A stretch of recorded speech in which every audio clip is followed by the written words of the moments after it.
Please like this video. I really need your support right now. It's the only way this story can reach more people. Thank you so much for being here with me and for your support. She planted herself between me and the game like she was making a presentation. Arms folded, chin up, voice steady like she'd rehearsed it in the mirror. Starting today, I want to see other people and still come home to you. I muted the TV. I waited for the punchline. She didn't blink. So, I tested the edges. This openness, just for you? Amber lifted a shoulder. Your stability. I want passion. Great, I said without heat. Then heads up, I already have a girlfriend. Her mouth fell, then snapped. No, that'd only be for me. So a one-lane road with my name on the curb, I answered. Got it. She stood there, quiet, measuring. I could have argued, begged, whatever script she expected. Instead, I made a note. This wasn't a wobble, it was a new model. If I'd known where it was headed, I might have set down my fork sooner. She tried again. We can be mature about it. I am, I said, reaching for the remote. You're free. You're not taking this seriously. I am. You wanted different rules. I'm adjusting. Her eyes held mine, flat, and sure she had leverage. The game clock kept running on mute. She let the silence do the work and walked off like she'd closed a deal. The smell of dish soap drifted from the kitchen. I watched the score and made a decision that didn't need fanfare. The next evening, she stepped out of the bedroom in silk and perfume, the kind that announces itself. Purse on the crook of her arm. Don't wait up, she said, casual like we'd always been that way. Wouldn't dream of it, I replied. I pulled on my jacket as if to take out the trash. She arched an eyebrow at the deadbolt in my hand, then smiled like she knew everything about me and nothing all at once. She left. I changed the lock. The new key turned clean.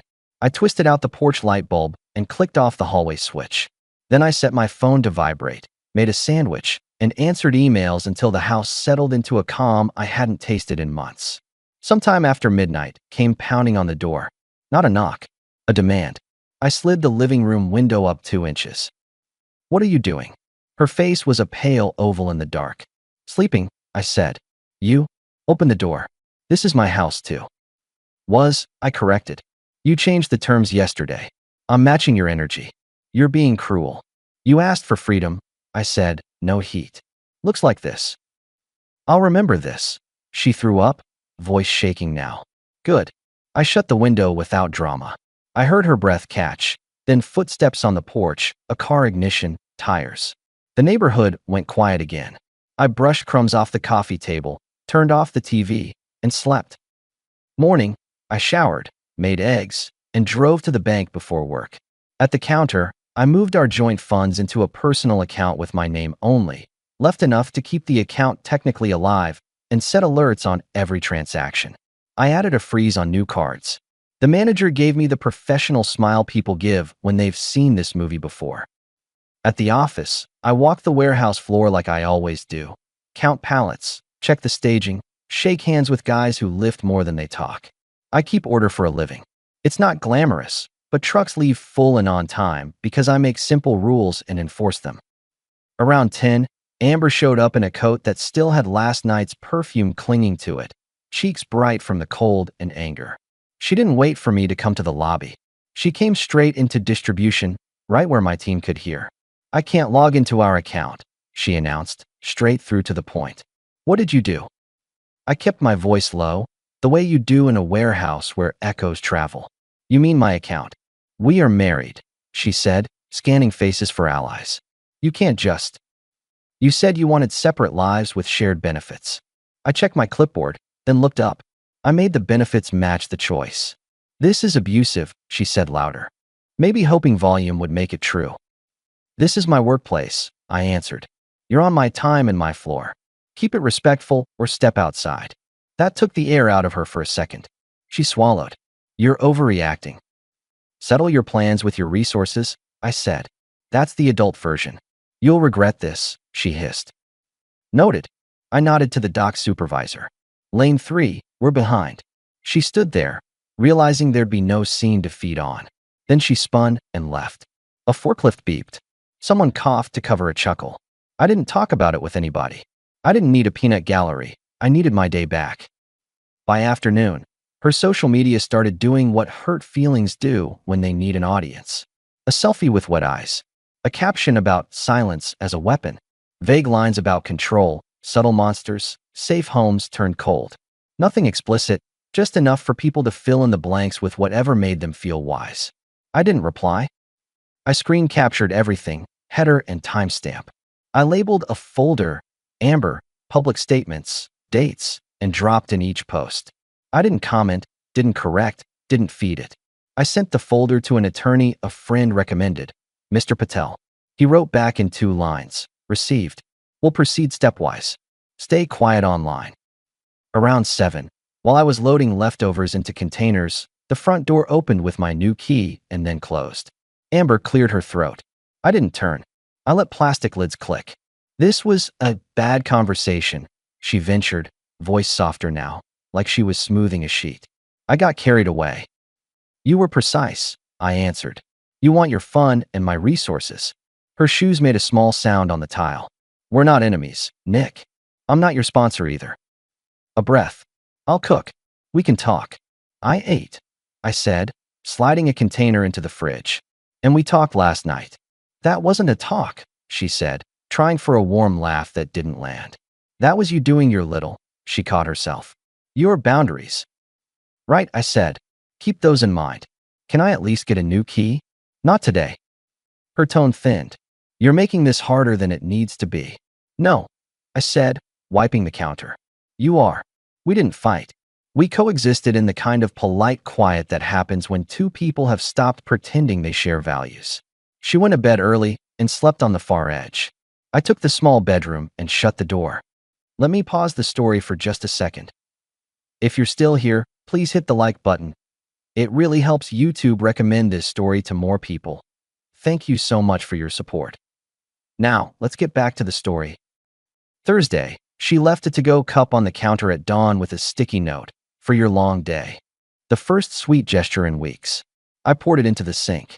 Not because I'm vindictive, because I like knowing what I'm drinking. That's not paranoia, that's adulthood. On my way out, I took a picture of the note and saved it with the other screenshots.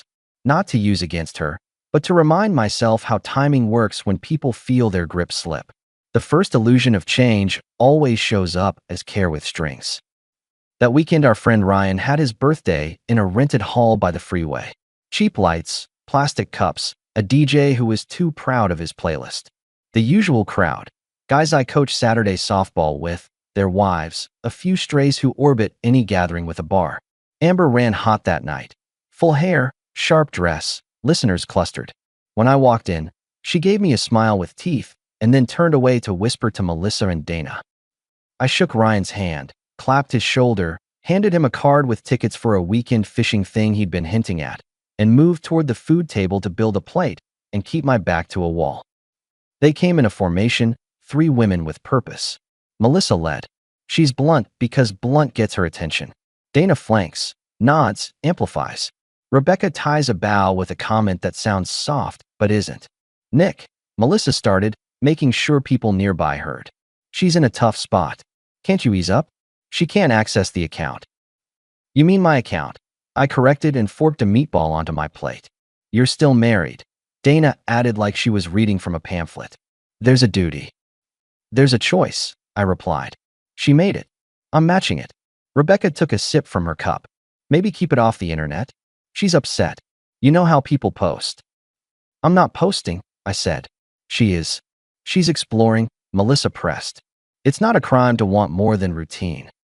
It is when your more is powered by someone else's wallet, I said and set down the fork.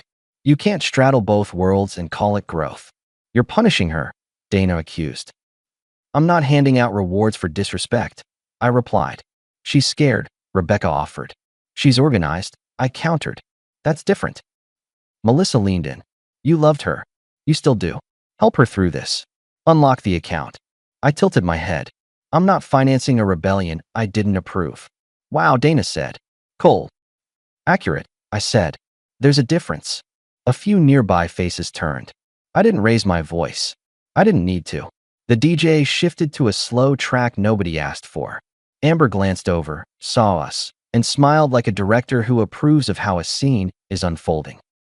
Then Jenna arrived. She's been in our circle forever, mostly close to Amber.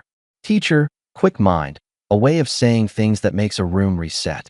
She took in the tableau and stepped in like a referee who also owns the court. Melissa, Jenna said, you left out context. Amber told me she was going to crack Nick's reputation to control the story. Those were her words. So maybe stop pushing him to pay for a narrative he didn't write. Melissa's mouth opened. You're exaggerating. Jenna shook her head once. No, I'm not. Amber drifted closer, voice honey sweet but tense. Jenna, that's not. You said it, Jenna cut in.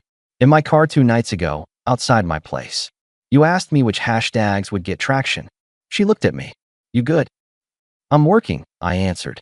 Thanks for being specific. Amber's smile went glassy. I'm not the enemy here. Then act like a partner, Jenna replied. Not a PR department. Dana bristled. Jenna, you're out of line. I'm in line with facts, Jenna shot back. The room recalibrated. You could feel the sympathy bubble lose air. Amber's audience thinned by a person or two, which is all it takes. I finished my plate and went outside for air. Cold night, neon buzzing from the sign, the smell of cheap beer and the highway. Jenna followed after a minute with 2 coffees from the catering table. She handed me one. No sugar, she said. I remember you never take it. Appreciated, I said, and we stood there watching a patrol car glide past, not stopping. Thanks for the straight talk in there. I'm done gently carrying stories that get used to hit people, she said. What are you going to do? Keep it boring, I said. I'll send the folder to Patel. If she keeps aiming at my name, we'll put it on paper and let the right people read it. Jenna nodded. Do you need anything? I need to stop discussing Amber, I said, not unkind. How's your class load? We talked about books and kids' essays and why teenagers keep choosing the same topics. No flirting. Just 2 people who like clarity. She made a joke about grading being the slowest form of justice. I laughed once and meant it. In the days after, Amber switched to public push mode. More posts about stone walls and power games, photos of her hand near a window with rain on it, captions about forgiveness and growth pointed like arrows at me, but phrased like poetry class. Friends of friends slid into my messages with paragraphs about how men can learn, as if this was a course. I didn't engage. I put each message in the folder. I kept moving through my week. Morning runs, work, dinner alone, a couple of coffees with Jenna in daylight places where nobody could spin anything. We didn't talk about Amber. That became a quiet rule. I wouldn't use one woman to process another. Amber's first soft pivot came on a Sunday. She was in the kitchen when I came back from the hardware store, buying a second deadbolt for the back door because I prefer redundancy to speeches. She had a pan going, the smell of garlic, the easy domestic soundtrack she used to play on autopilot. I made your favorite, she said, like we'd hit rewind. She set a plate in front of me, not asking if I was hungry. We should reset. We're past reset, I replied, sitting but not touching the fork.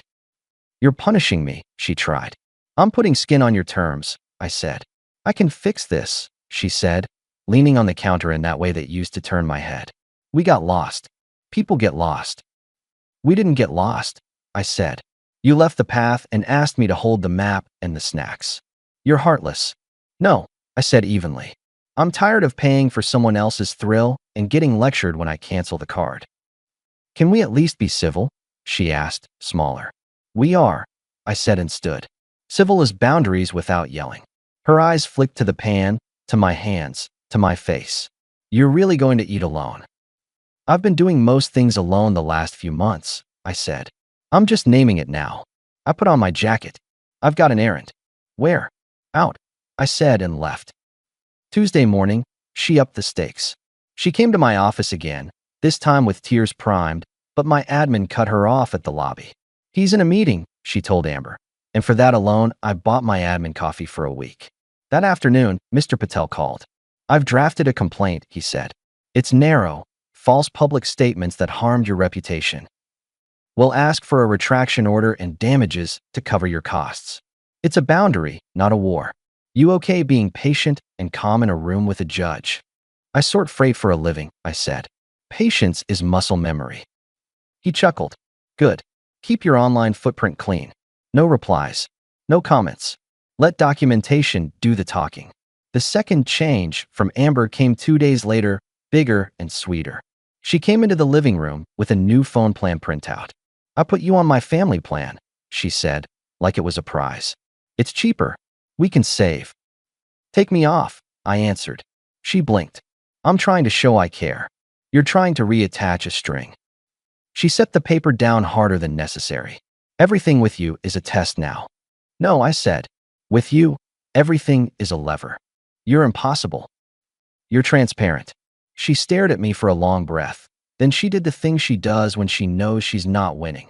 She laughed like it was cute that I was stubborn, kissed the air near my cheek, and murmured, "You'll come around." She doesn't know me as well as she thinks. At Ryan's the next weekend, she unveiled a new tactic. She told a cluster of people I was with someone already. She framed it as a confession to look gracious while implying I'd betrayed a timeline.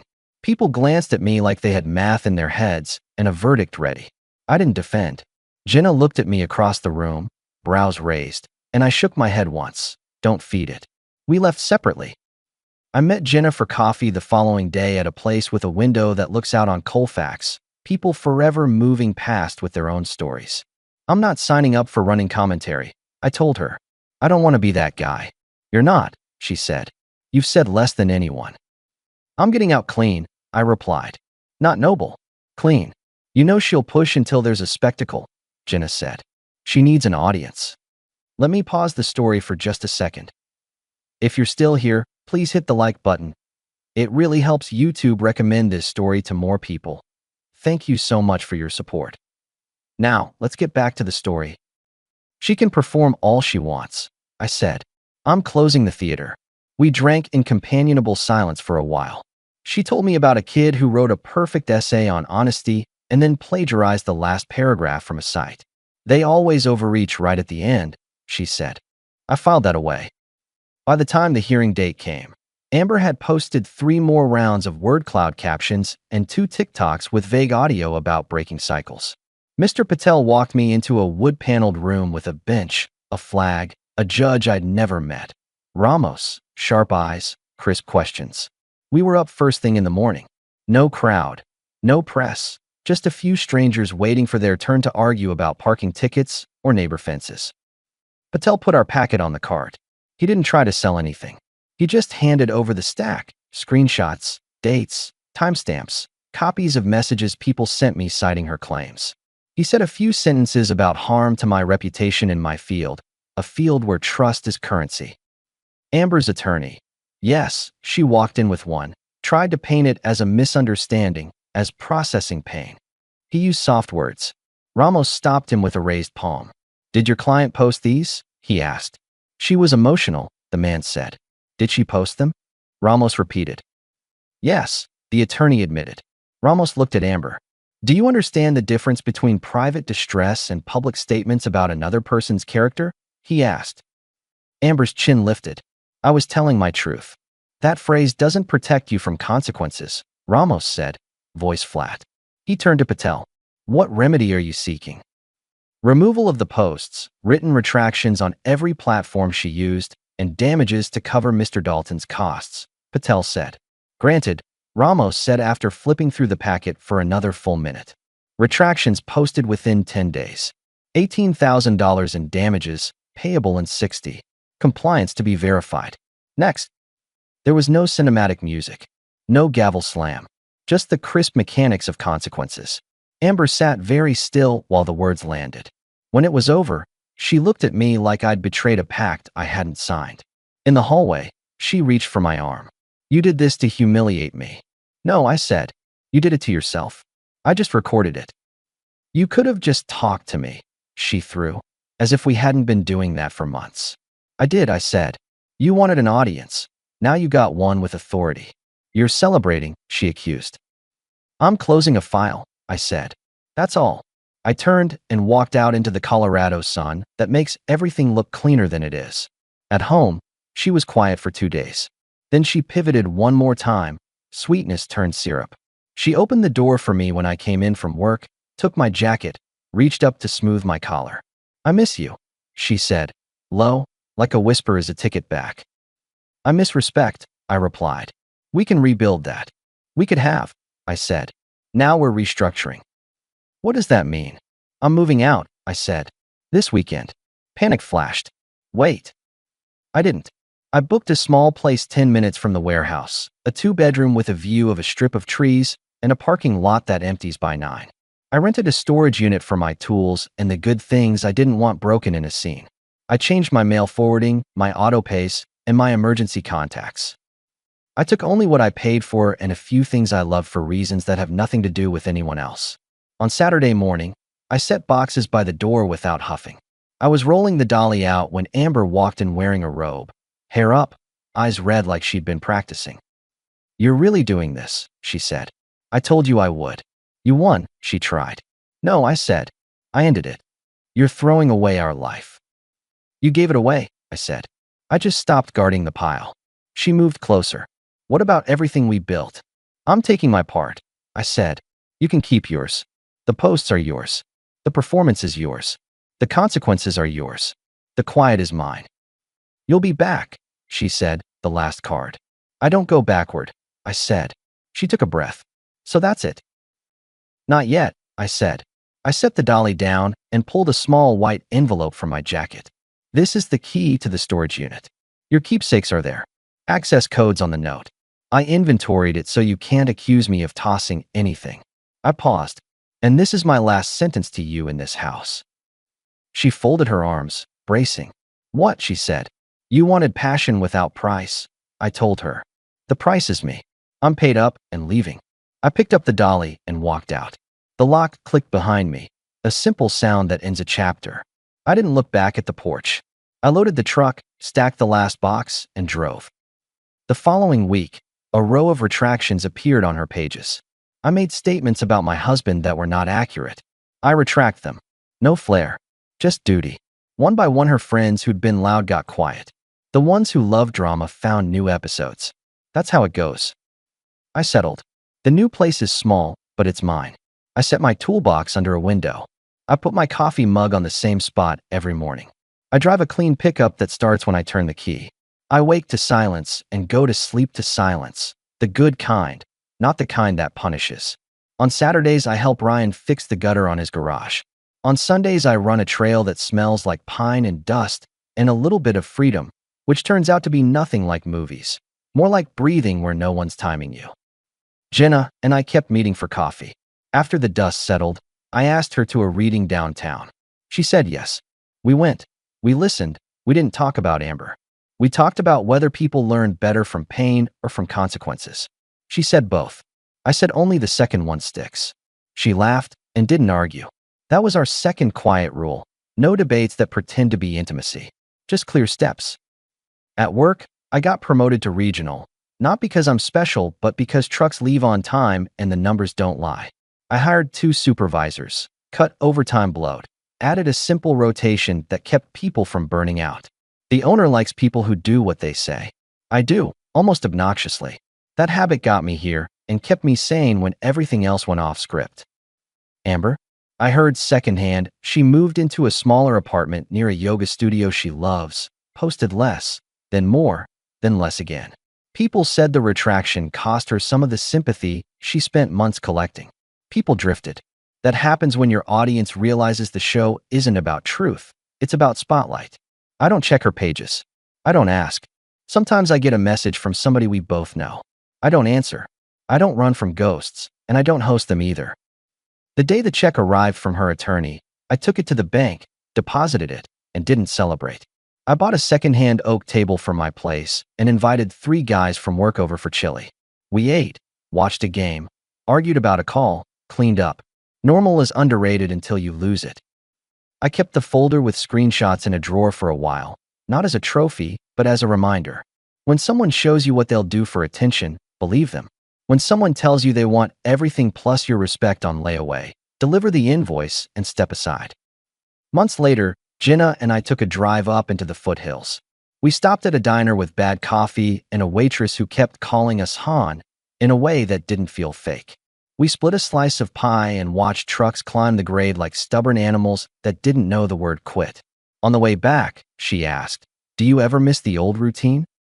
"I miss who I was before I accepted less than I said I would," I replied.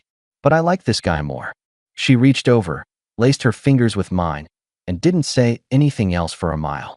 I didn't need words. I've had enough of the kind that rearrange reality to fit a mood. I'm into facts that travel by action. Amber once told me I'd regret not being more open. She was half right. I regret every minute I stayed in a house where my boundaries were optional. I don't regret the day I put a key in a lock that had my name on it and no one else's permission attached. People talk a lot about closure. Here's what I learned. You don't wait for it. You build it. It looks like a changed lock, a bank transfer, a quiet no, a folder of facts, a ruled line in a public room, a final sentence at a door. It sounds like a dolly rolling over cement and the click of a latch. It feels like a life where you don't need an audience to know you did the right thing. If you're listening for a twist where I softened and went back, there isn't one. That's the whole point. The show ended. The audience left. The stage got swept. And I drove home, a place with no spotlight and all the light I need.